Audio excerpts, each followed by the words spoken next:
हमारे पास 7 टाइप की fundamental quantities होती है, ठीक है, मूल राशियां होती हैं।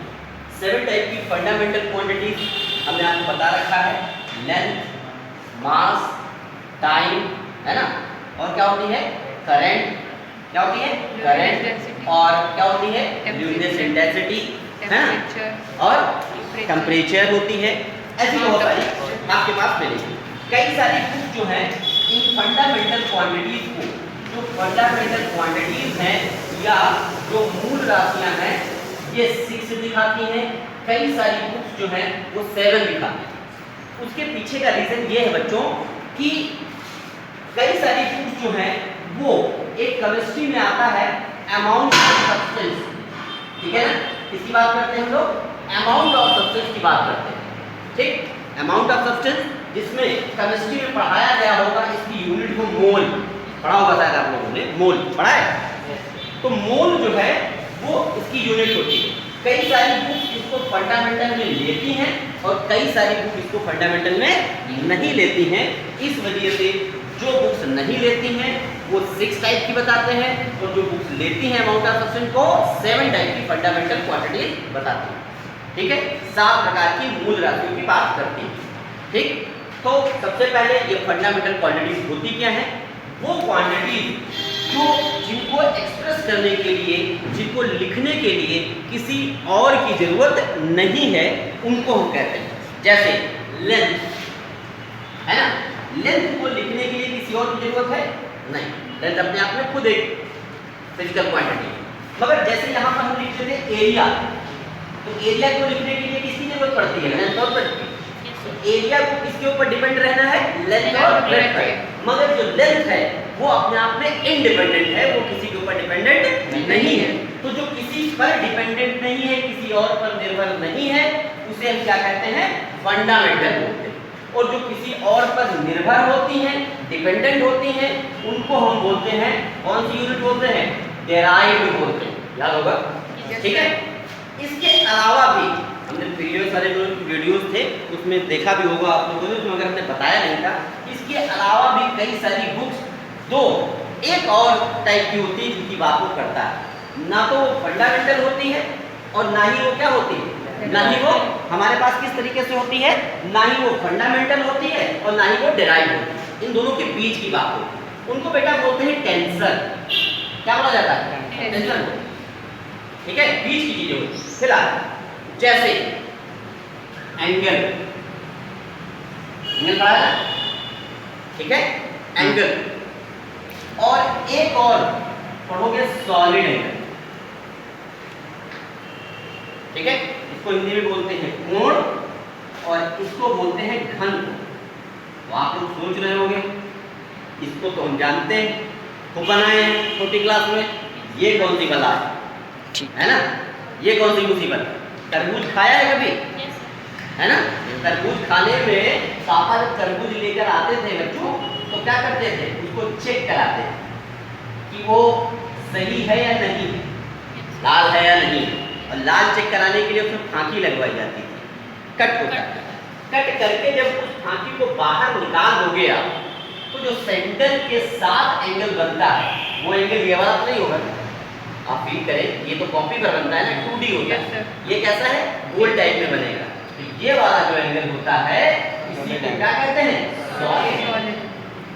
और ये दोनों जो होती हैं, ना ये फंडामेंटल है और ना ही ये डेराइव्ड। लॉजिक समझ में आ गया? Yes sir. उसके बाद आते हैं हम लोग इस पर, हम लोग आते हैं, बात करते हैं डायमेंशन। डायमेंशन का काम क्या है? तो कोई भी फिजिकल क्वांटिटी की जो डायमेंशन है वो ये बताती है कि वो फिजिकल क्वांटिटी फंडामेंटल क्वांटिटी पर किस तरीके से डिपेंडेंट है। जैसे मैं आपको बताऊं, जैसे मैंने आपसे कहा स्पीड, ठीक, स्पीड की बात की, स्पीड इज इक्वल टू, अगर निकालते हैं तो आपको पास पता है क्या होता है, डिस्टेंस अपॉन टाइम, इसी बात को करते हैं लोग। तो डिस्टेंस क्या है, लेंथ ही तो है, लेंथ की डायमेंशन अगर आप लिखने की कोशिश करोगे तो क्या लिखोगे, एल। किसी भी डायमेंशन को लिखने के लिए उसके अंग्रेजी के वर्ड के पहला अल्फाबेट को हम लोग ले लेते हैं, जैसे लेंथ का एल, मास का एम, टेम्परेचर का T, ठीक है, थीटा टेम्परेचर का क्या लेते हैं, थीटा लेते हैं, टाइम का टी लेते हैं, ठीक है ना, इस तरीके से लिया जाता है। और नीचे क्या है, टाइम है, तो टाइम को किससे लिया, टी से। अब बेटा ये ऊपर जाएगा तो क्या हो जाएगा, एल टी माइनस 1, एक होगा ना, और एल की पावर यहाँ पर क्या है 1। कहने का मतलब ये है कि जो स्पीड है वो लेंथ पर कितनी पावर पर डिपेंडेंट है, 1, और टाइम के साथ कितने पर डिपेंडेंट है, -1, इनवर्स के साथ, है कि नहीं। तो एक तरीके से किसी भी फिजिकल क्वांटिटी, कोई भी भौतिक राशि की डायमेंशन, उसकी विमा ये बताती है कि वो मूल राशि उस फंडामेंटल क्वांटिटी से किस प्रकार से डिपेंडेंट है, ठीक है, किसके अकॉर्डिंग वो डिपेंडेंट है। बात समझ आ रही है, पक्का। तो ये हमारी बात हो गई, ये बात हो गई। हमने आपको निकालना भी बताया था डायमेंशन, जैसे एक्सेलरेशन का निकालने को बताया था। हमने कहा था बस क्या करेंगे, ये होता है velocity upon time, change in velocity upon time. Velocity का आपने अभी निकाला, क्या होती है, lt - 1, है ना, और ये टाइम है, टाइम को किससे लिखेंगे, t। ये t ऊपर जाएगा तो बच्चों क्या हो जाएगा, -1 नहीं है, -1 ऊपर जाएगा तो lt - 2 है। मतलब एक्सेलरेशन की डायमेंशन क्या है, lt - 2। बात समझ आई आपको? Yes sir. ठीक, इस तरीके से हमने बहुत सारी बताई थी, आती भी होंगी, उम्मीद है मुझे सबको आती है, किसी को दिक्कत तो नहीं, ठीक, थोड़ी बहुत निकाल के देख लेना।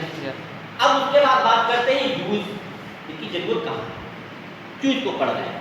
तो हमने बताया था 3 तरीके के इसके इस्तेमाल हैं, 3 तरीके के इसके योग हैं, प्रयोग किए जाते हैं। कैसे प्रयोग किया जाता है, पहला इसका यूज है कि हम लोग क्या करते हैं, एक सिस्टम को दूसरे सिस्टम में बदलना, सिस्टम चेंज करना।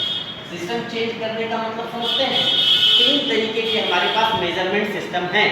कौन कौन से हैं, M, K, S और C, P, G, S और F, P, G, S, ठीक है। यस सर, वीडियो मैंने बताया yes sir. M, K, S, M का मतलब मीटर, K से किलोग्राम, S से सेकंड, C से सेंटीमीटर, C से सेंटीमीटर, G से ग्राम, S से सेकंड, F से फुट, फुट, B से पाउंड, पाउंड, S से सेकंड, FPM। ठीक, थर्ड वाला पढ़ेंगे। एक सिस्टम से किसी भी दूसरे सिस्टम में बदलना, उसमें चेंज करना, यस सर। ठीक। तो एक एग्जांपल लेके समझा देते हैं तो इजीली समझ में आ जाएगा, ठीक है। देखिए एग्जांपल लेते हैं, मान लेते हैं हमको क्या करना है, 1 न्यूटन को इसमें चेंज करना है, डाइन न्यूटन, यह है ना आपको डायरेक्ट चेंज, यस सर, है ना, चेंज कर रखा है ना, यस सर। ठीक, मजा नहीं आया, मजा नहीं आया। तो हमको चेंज करना है 1 न्यूटन को, किसमें चेंज करना है, डाइन में चेंज करना है। कैसे चेंज करेंगे, सबसे पहले आप ये पता करें कि न्यूटन किसकी यूनिट है, न्यूटन किसकी यूनिट है, फोर्स की यूनिट है। तो सबसे पहले फोर्स की क्या निकालेंगे, डायमेंशन निकालेंगे, ठीक है। फोर्स की डायमेंशन बच्चों निकालो, क्या होता है, F = MA, M is the mass, M acceleration अभी आपने निकाली थी, LT - स्क्वायर। तो एक साथ लिखो MLT - 2, यही आएगा ना। अब देखिए P = मैंने बताया था तरीका, N1 U1 N2 U2, ये क्या है, ये भी मैंने बताया था। 1 न्यूमेरिकल वैल्यू है, जिसे हम N कहते हैं, न्यूटन क्या है, यूनिट है, जिसे क्या कहते हैं, यूनिट क्या है, N U। तो एक से दूसरे में चेंज करेंगे, N1 U1 और दूसरे में क्या लिखेंगे, N2 U2। जैसे मैंने बताया था 1 किलोमीटर, हाउ मच, 1000 ग्राम। एक क्या है, N1, ये क्या है, U1, 1000 क्या है, N2, ये क्या है, U2। समझा नहीं है, ऐसे। तो ये लिखा हम लोग, तो N1 की जगह पर क्या लिखेंगे, 1 न्यूटन है, डायमेंशन हमने निकाल रखी है, तो U1 के अरेंज में क्या लिखेंगे, M1 L1 और T1 - 2, कोई दिक्कत।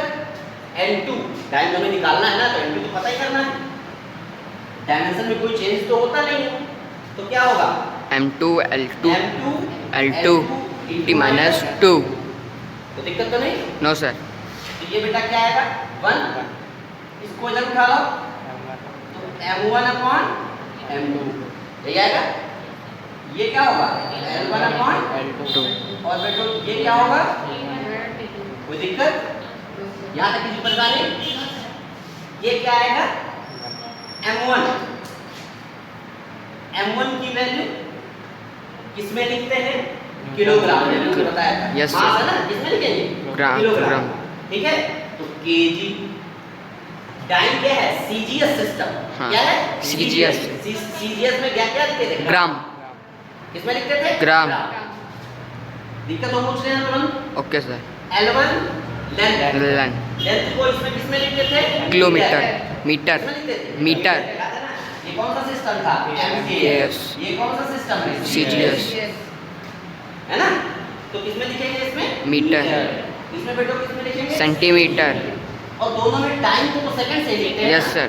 तो सेकंड और अपॉन -2 हाउ मच, सेकंड से सेकंड कैंसिल। इसकी तो काम खत्म। एक किलोग्राम है एक ग्राम है, दोनों के की उसमें करो ना लड़ाई झगड़ा होगा है ना। तो क्या है की value n2 kg how much 1000। 1000 ग्राम ही तो होते हैं। Yes sir. नीचे ग्राम है ये मीटर 100 सेंटीमीटर, कोई दिक्कत नो सर।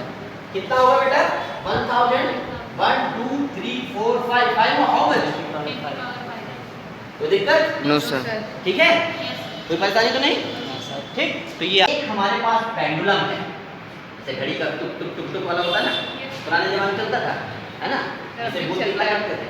तो वो वाला अगर हो तो उसमें अगर इसके टाइम पीरियड की बात करें, टाइम पीरियड का मतलब समझते हैं Yes, sir. टाइम पीरियड अगर इसकी लंबाई इसकी लेंथ है ना और ग्रेविटी जी पर निर्भर करती है, वो डिपेंडेंट, तो आपको फार्मूला इस्तेमाल करना है। ठीक कैसे करते हैं, जैसे इसने कहा तरीका मैं बता रहा हूँ, वैसे हमेशा करते जाना। टी किस पर डिपेंड है बच्चों, एल पर डिपेंड है। अगर पावर तुमको पता नहीं है, पावर 1 है 2 है 3 ऐसा तो नहीं मालूम, तो जब पावर नहीं पता होगी तो पावर क्या लिख देते हैं ए, ठीक है।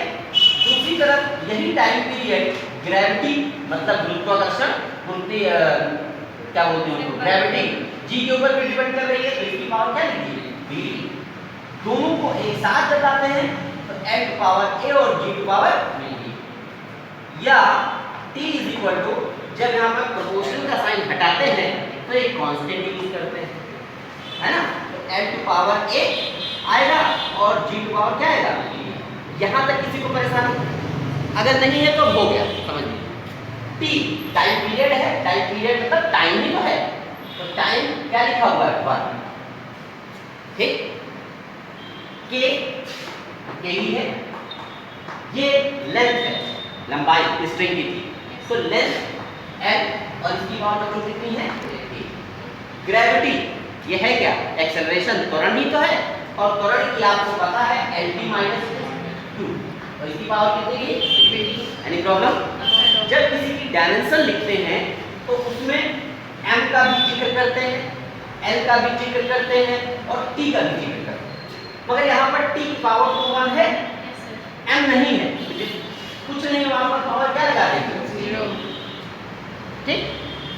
k अब देखिए l to power a l to power b और t की पावर क्या हो जाएगा a l to power a plus b, t की पावर, एनी डाउट, ठीक। अब इसको हम कंपेयर कर लेते हैं, तुलना कर लेते हैं इधर वाले टर्म से। तो m ना इधर है ना इधर, l की पावर यहाँ कितना है 0, यहाँ पर कितना है a प्लस b, मतलब a प्लस b इसी को तो क्या है 0।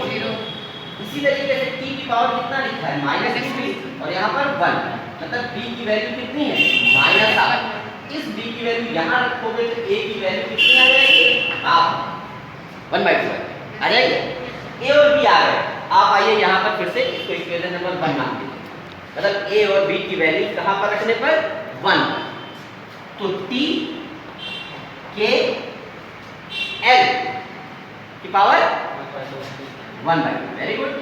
ग्रेविटी माइनस हाफ, या T is equal to, we can write this thing, है ना, हाफ हाफ है ना दोनों का, ये माइनस में तो नीचे आ जाएगी, ठीक है। तो ये अब के, कई सारे बच्चे कहते हैं के की वैल्यू हमको तो नहीं पता होती, हम कैसे लिखते, मत लिखो आप यहीं पे छोड़ दो तभी सही है, मगर आप लिख सकते हैं कि के की वैल्यू यहाँ पर क्या होती है 2 पाई होती है, इसलिए क्या हो जाएगा 2 pi under root L upon G, ये वैल्यू आ जाएगी, ठीक है, समझ में आया? ओके।